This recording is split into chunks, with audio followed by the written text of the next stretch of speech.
નમસ્કાર ગુજરાત। આજના મુખ્ય સમાચારોની અંદર હવે બધાને મળશે મફત વીજળી। ખેડૂતોની આશાઓ ઉપર પાણી ફર્યું।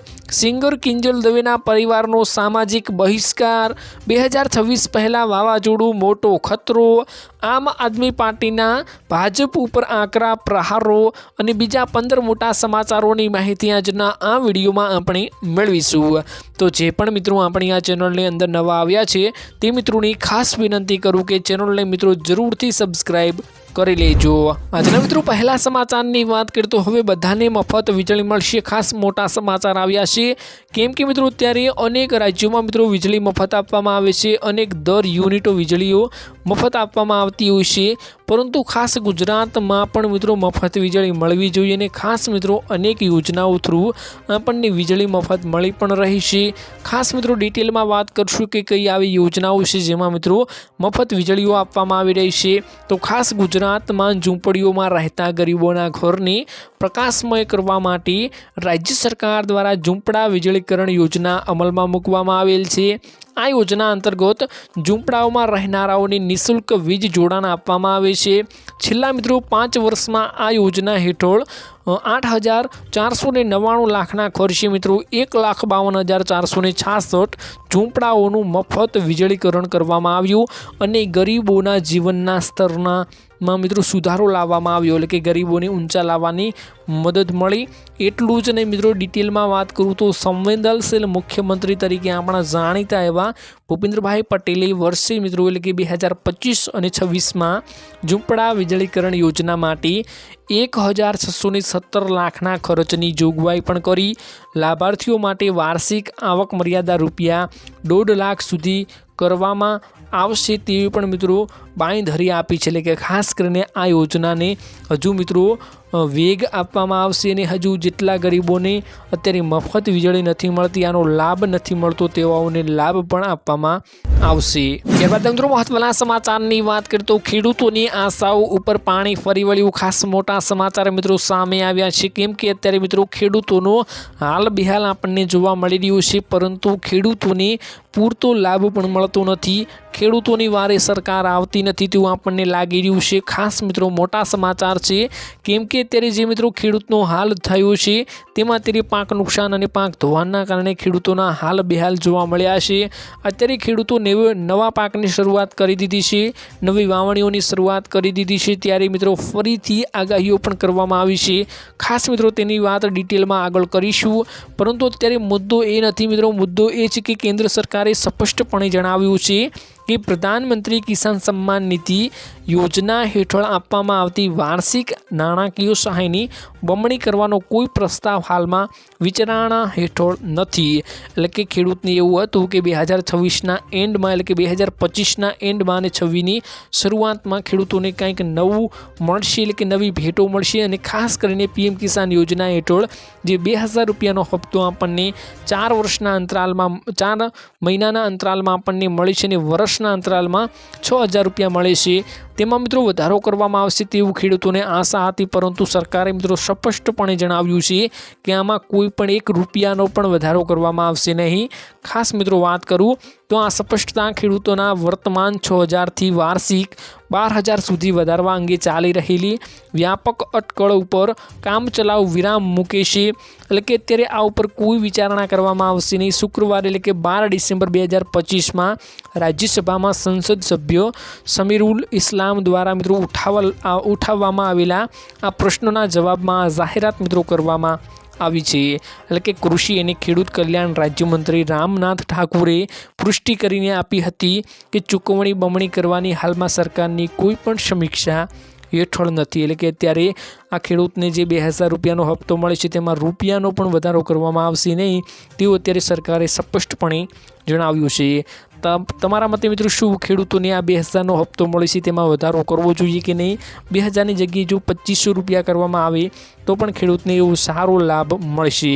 તમારું શું કહેવું છે જરૂરથી મિત્રો કમેન્ટ બોક્સમાં કમેન્ટ કરીને જણાવજો। ત્યારબાદ મિત્રો મહત્વના સમાચારની વાત કરીએ તો સિંગર કિંજલના પરિવારની સામાજિક બહિષ્કાર કરવામાં આવી ગયો છે। એટલે કે સિંગર કિંજલ દવે છે તેમના પરિવારનો મિત્રો સામાજિક બહિષ્કાર કરવામાં આવ્યો છે કેમ કે અત્યારે મિત્રો સમાજ વિરુદ્ધ જઈને જે લગ્ન કરે છે અથવા પરજ્ઞાતિના છોકરાઓ સાથે મિત્રો ત્યારે લગ્ન કરે છે તો સમાજ તેના વિશે કોઈ એક્શન લેતી હોય છે। તો એવો જ એક કિસ્સો સામે આવ્યો છે, જેમાં મિત્રો સિંગર કિંજલ દવેના પરિવારનો સામાજિક બહિષ્કાર અત્યારે કરવામાં આવ્યો છે। મોટા સમાચાર મિત્રો અત્યારે વાયરલ જોવા મળી રહ્યા છે। ખાસ ડિટેલમાં વાત કરશું તો કિંજલ દવેના આંતરજ્ઞાતીય લગ્ન મુદ્દે પાંચ પરગણા ઉદિત્ય બ્રહ્મ સમાજ લાલ ગુમ જોવા મળ્યું। એટલે કે અત્યારે જે કિંજલ દવે બીજા જ્ઞાતિના છોકરા સાથે સગાઈ કરી અને તેમાં અત્યારે બ્રાહ્મણ સમાજ છે, ઉદિત્ય બ્રહ્મ સમાજ છે, તે અત્યારે લાલ ગુમ જોવા મળ્યું છે। તેમને આ બિલકુલ પસંદ આવ્યું નથી। કાંકરેજના સિહોરી ખાતે મિત્રો મળેલી સમાજની બેઠકમાં આ મોટો નિર્ણય લેવામાં આવ્યો છે। કિંજલ દવેના પપ્પા લલિત દવે અને પ્રહલાદ જોશી નામના વ્યક્તિને આજીવન સમાજ બહાર કરવામાં આવ્યા છે। બહિષ્કૃત વ્યક્તિઓને આવકારનાર સામે મિત્રો કડકમાં કડક પગલાં લેવામાં આવશે। સમાજના કોઈપણ પ્રસંગમાં ન આવકારવા માટે પણ નિર્ણય કરવામાં આવ્યો છે। એટલે કે કોઈ સમાજનો પ્રસંગ હશે તો આમને બોલાવવામાં નહીં આવે। આમનો બિલકુલ કાયદેસર રીતે મિત્રો બહિષ્કાર સમાજમાં કરવામાં આવશે। એટલે કે બ્રાહ્મણ સમાજે મોટો નિર્ણય લીધો છે। ખાસ મિત્રો સમાજે આગળ આવીને આવા મોટા પગલાં ભરવા જોઈએ, જેથી કરીને સમાજ બારી આવે, સમાજ વિશે કોઈ મુદ્દાઓ ઉઠે તો સમાજમાં જ રહે અને સમાજ જળવાઈ રહે, તે માટે ખાસ આ આગવી મિત્રો ઓળખ સાબિત થઈ રહી છે। ત્યારબાદ મિત્રો મહત્વના સમાચારની વાત કરીએ તો 2026 પહેલાં વાવાઝોડું આવશે, મોટો ખતરો જોવા મળશે। ખાસ મોટા સમાચાર છે, કેમ કે મિત્રો અંબાલાલ પટેલે જે આગાહીઓ કરી હતી તે અનુસાર આપણને સાચી આગાહીઓ અંબાલાલ પટેલની જોવા મળતી હોય છે। હમણાં મિત્રો વાદળછાયું વાતાવરણ જોવા મળ્યું અને ખેડૂતોમાં મિત્રો ખતરાનો માહોલ જોવા મળ્યો હતો, એટલે કે ડરનો માહોલ મિત્રો ખેડૂતોમાં જોવા મળ્યો હતો। ખાસ એવી જ રીતે ફરીથી મિત્રો ડિસેમ્બરના અંતમાં મિત્રો ત્યારે ફરીથી અંબાલાલ પટેલની આગાહીઓ સામે આવી છે। ખાસ મોટા સમાચાર આવ્યા છે। ખાસ મિત્રો ડિટેલમાં વાત કરશું કે શું અંબાલાલ પટેલે જણાવ્યું છે। તો ડિટેલમાં મિત્રો વાત કરીએ તો હવામાન નિષ્ણાંત અંબાલાલ પટેલે આગાહી કરીને જણાવ્યું છે કે 16 અને 17 ડિસેમ્બરથી તાપમાનમાં ફેરફાર થશે અને 22 ડિસેમ્બરથી રાજ્યમાં ઠંડી વધવાની છે। જાન્યુઆરીમાં પણ રાજ્યમાં ઠંડા પવનો ફૂંકાશે। અંબાલાલ પટેલની ચેતવણી મિત્રો આવી છે સામે, જેમાં ઉત્તર ગુજરાતના કેટલાક ભાગોમાં તાપમાન મિત્રો 10 થી 11 ડિગ્રી રહેવાની શક્યતાઓ જોવા મળશે। અંબાલાલ પટેલે મિત્રો કડકડતી ઠંડી વચ્ચે તોફાનોની પણ આગાહી કરી છે। તેમણે મિત્રો કહ્યું છે કે ડિસેમ્બરના અંતમાં બંગાળમાં એક સિસ્ટમ સક્રિય થવાની છે, જેના કારણે હળવો ચક્રવાત બની શકે છે। અંતમાં મિત્રો બંગાળમાં એક સિસ્ટમ સક્રિય થશે અને તેના લીધે ત્યારે વરસાદ આપણને ડિસેમ્બરના અંતમાં જોવા મળશે। એટલે કે 24 ડિસેમ્બરે અરબી સમુદ્રમાં ગતિવિધિઓ જોવા મળશે। બંગાળની અરબી સમુદ્રમાં સિસ્ટમના કારણે 22 ડિસેમ્બર પછી વાવાઝોડાઓ પણ આવી શકે છે। 16 અને 17ના રોજ વાદળો છવાશે તેવી પણ આગાહીઓ કરવામાં આવી છે। તેથી મિત્રો સૌરાષ્ટ્રના કચ્છમાં તાપમાન સામાન્યથી નીચે જોવા મળશે। આગામી 5 દિવસ દરમિયાન ગુજરાતમાં લઘુત્તમ તાપમાનમાં કોઈ મોટો ફેરફાર થવાની શક્યતાઓ નથી અને આ સાથે આકરા સ્વચ્છ અને આખા આકાશ મિત્રો સ્વચ્છ રહેશે તેવું પણ જણાવવામાં આવી રહ્યું છે। આગામી દિવસોમાં હવામાન શુષ્ક રહેશે, પરંતુ હાલમાં વરસાદની કોઈ ચેતવણીઓ નથી, પરંતુ ડિસેમ્બરના અંત સુધીમાં વાવાઝોડાનો ખતરો જોવા મળશે તેવું મિત્રો અત્યારે ખાસ જણાવવામાં આવી રહ્યું છે। તો ખાસ નોંધી લેજો, કેમ કે ડિસેમ્બરના અંતમાં કંઈક નવા જૂની થશે અને હવામાનમાં મોટો પલટો આવશે તેવું અત્યારે જણાવવામાં આવી રહ્યું છે। ત્યારબાદ મિત્રો મહત્વના સમાચારની વાત કરીએ તો આમ આદમી પાર્ટીના ભાજપ ઉપર આકરા પ્રહારો મિત્રો સામે આવે છે। ખાસ મિત્રો ડિટેલમાં વાત કરશું કે શું આમ આદમી પાર્ટી ભાજપ ઉપર કેવા પ્રહારો કરે છે, શું આ સાચા છે કે ખોટા, એ તમારો મિત્રો તમારે જવાબ અમને કમેન્ટ બોક્સમાં ડિટેલમાં આપવાનો છે। ખાસ મિત્રો વાત કરું તો ગુજરાત જોડો જનસભા આમ આદમી પાર્ટીના પ્રદેશ પ્રમુખ ઈસુદાન ગઢવીએ ભાજપ ઉપર આકરા પ્રહારો કરતાં કહ્યું કે ગુજરાતમાં વિઝન વિનાની સરકાર ચાલી રહી છે। ગામનો કે ગામના લોકોનો વિકાસ ન થાય તો આ સરકાર શું કામની, એવું જણાવ્યું। એક વડીલ એક ઘર વ્યવસ્થિત ન ચલાવી શકતો હોય, ઘર દેવામાં ડુંગરે ચડી ગયું હોય, આવી પરિસ્થિતિ અત્યારે સર્જાણી છે। આ તો રાજ્ય ચલાવે છે। રાજ્યમાં ચારે બાજુ ખેતરો પર અત્યાચાર, એટલે કે ખેડૂતો ઉપર અત્યાચાર જોવા મળી રહ્યું છે। ખેતરોમાં પણ પાણી ભરાયા, અત્યારે એવી સ્થિતિઓ સર્જાઈ હતી। તમારા દીકરાઓને ભણાવવા માટે ભાજપ ગામમાં શિક્ષક નથી આપતી, છતાં પણ આપણે કમળનું બટન દબાવીએ છીએ. તો વાંક કોનો? ભાજપનો. આપણો વર્ષ 2014માં પછી કેટલી ચૂંટણીઓ આવી છતાં પણ આપણે 2 કિલોમીટર લાઇનમાં ઊભા રહીને કપાસ વેચીને આવીએ છીએ, પરંતુ છતાં પણ કમળનું બટન દબાવીએ છીએ. તો નરેન્દ્ર મોદીનો વાંક નથી. શું મુકેશ અંબાણી લાઇનમાં ઊભા રહે છે? શું અદાણી લાઇનમાં ઊભા રહે છે? શું બીજા કોઈ ઉદ્યોગપતિ લાઇનમાં ઊભા રહે છે? તો પછી મારો ગરીબ ખેડૂત શા માટે લાઇનમાં ઊભો રહે છે? અમારી સરકાર ખેડૂતોને મિસ કોલ મારવાના રહેશે અને સરકાર ખેડૂતોના ઘરમાં આવીને માલ ખરીદી લેશે, કારણ કે ખેડૂતોનો માલ ખરીદવાની જવાબદારી સરકારની હોય છે. આ પ્રકારની વ્યવસ્થા અમે અમારી સરકારમાં ઊભી કરીશું. પ્રજાને મારી વિનંતી છે કે કોઈ પણ સરકારના 15 વર્ષથી વધારે સમય ના આપો.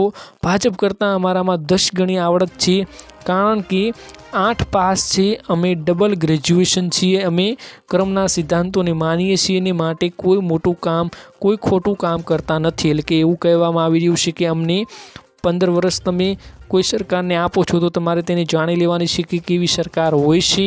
તમે અત્યારે એવી સરકાર ચલાવી રહ્યા છો જે 8 પાસ છે અને અત્યારે અમે ગ્રેજ્યુએશન છીએ. તો ખાસ મિત્રો અત્યારે આવું જણાવવામાં આવી રહ્યું છે, ડિટેલમાં તમને વાત કરી. તો હવે તમારે મિત્રો તમારું મંતવ્ય જણાવવાનું છે કે શું આમાંથી તમે ભાજપને માનો છો કે આમ આદમી પાર્ટીના વિચારોને અનુસરો છો, તે કમેન્ટ જરૂરથી કરી આપજો. ત્યારબાદ મિત્રો મહત્વના સમાચારની વાત કરતો પાક નુકસાનની સહાય મિત્રો ખેડૂતોના ખાતામાં જમા થઈ રહી છે. ખાસ મોટા સમાચાર આવ્યા છે. પાક નુકસાનીની સહાય ખેડૂતોના ખાતામાં જમા થવા લાગી છે. જે ખેડૂતોએ પાક નિષ્ફળ ગયો હતો અને પાક ધોવાણ થયું હતું તેવા ખેડૂતોને સહાય મળી રહી છે. તો કોઈ ખેડૂત ભાઈઓને 20,000 તો કોઈ ખેડૂત ભાઈઓને 42,000 રૂપિયા અત્યારે જમા થઈ રહ્યા છે તેવા મેસેજો પણ મળી રહ્યા છે. ગુજરાત સરકાર દ્વારા ખેડૂતો માટે આ કામગીરી ઝડપી પૂરી પાડવામાં આવી રહી છે. શું મિત્રો તમારા ખાતામાં પૈસા જમા થયા છે કે નહીં, અને થયા છે તો કેટલા જમા થયા છે, કેવી રીતે તમને સહાય મળી છે, હેક્ટર દીઠ કેટલા આપવામાં આવી રહ્યા છે, જરૂરથી મિત્રો તમારી ડિટેલ અથવા તમારી કમેન્ટ કરી દેજો, જેથી કરીને અમને માહિતીઓ મળતી રહે કે અત્યારે ખેડૂતોને હેક્ટર દીઠ સરકાર કેટલી રકમ આપી રહી છે. તો ખાસ મિત્રો તમારે હવે જણાવવાનું છે કે તમને હેક્ટર દીઠ કેટલી સહાય મળી રહી છે. ત્યારબાદ મિત્રો મહત્વના સમાચારની વાત કરીએ તો કોરોનાની રસી લીધેલ હશે તો ખાસ મિત્રો જાણી લેજો, કેમ કે અત્યારે એવી મિત્રો વાતો ફેલાઈ રહી છે કે જે લોકોએ કોરોનાની રસી લીધેલ છે તેમને મોટા દર્દોનો સામનો કરવો પડી રહ્યો છે, કેમ કે અત્યારે હાર્ટ એટેકનો હુમલાઓ ખાસ મિત્રો એટલા વધી ગયા છે, કેમ કે જેમને કોરોનાની રસી લીધેલી હતી તેમને ખૂબ જ આ પ્રોબ્લેમ જોવા મળી રહી છે. અને ખાસ નવી બીમારી એટલે કે જે કેન્સરની બીમારી પણ અત્યારે પૂરજોશથી મિત્રો વાયરલ થઈ રહી છે, એટલે કે અત્યારે ફેલાઈ રહી છે, જેમાં ખાસ મુદ્દો ઉઠાવવામાં આવી રહ્યો કોઈ તો કોરોનાની રસીને લઈને અત્યારે મોટી વાતો થઈ રહી છે કે કોરોનાની રસીના લીધે અત્યારે બે બીમારીઓનો ખાસ મોટા પાયે સામનો કરવો પડી રહ્યો છે. તો ખાસ મિત્રો તમને જણાવું તો સનસનીખેજ દાવો એટલે કે કોવિડ રસીથી 6 પ્રકારના કેસનું જોખમ જોવા મળી રહ્યું છે. રિસર્ચ દુનિયાની ઊંઘ ઉડાડી દેનારો કોરોનાની મહામારી દરમિયાન લાખો લોકોના જીવ બચાવનારી COVID-19 રસી એકવાર ફરી વિવાદોના ઘેરામાં આવી છે.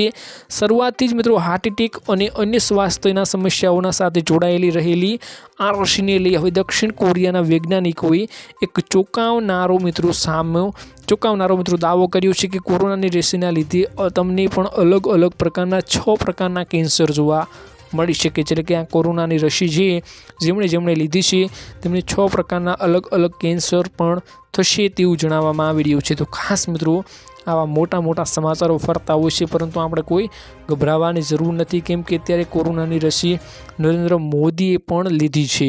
શરૂઆત તેમનાથી કરવામાં આવી છે, તો આપણે કોઈ ડરવાની જરૂર નથી મિત્રો. તો બસ મિત્રો આજના આ વિડીયોમાં આટલું જ હતું. મળીશું એક નવા વિડીયોની સાથે. ત્યાં સુધી મિત્રો વિડીયોને એક લાઇક કરી ચેનલને મિત્રો જરૂરથી સબસ્ક્રાઈબ કરી લેજો.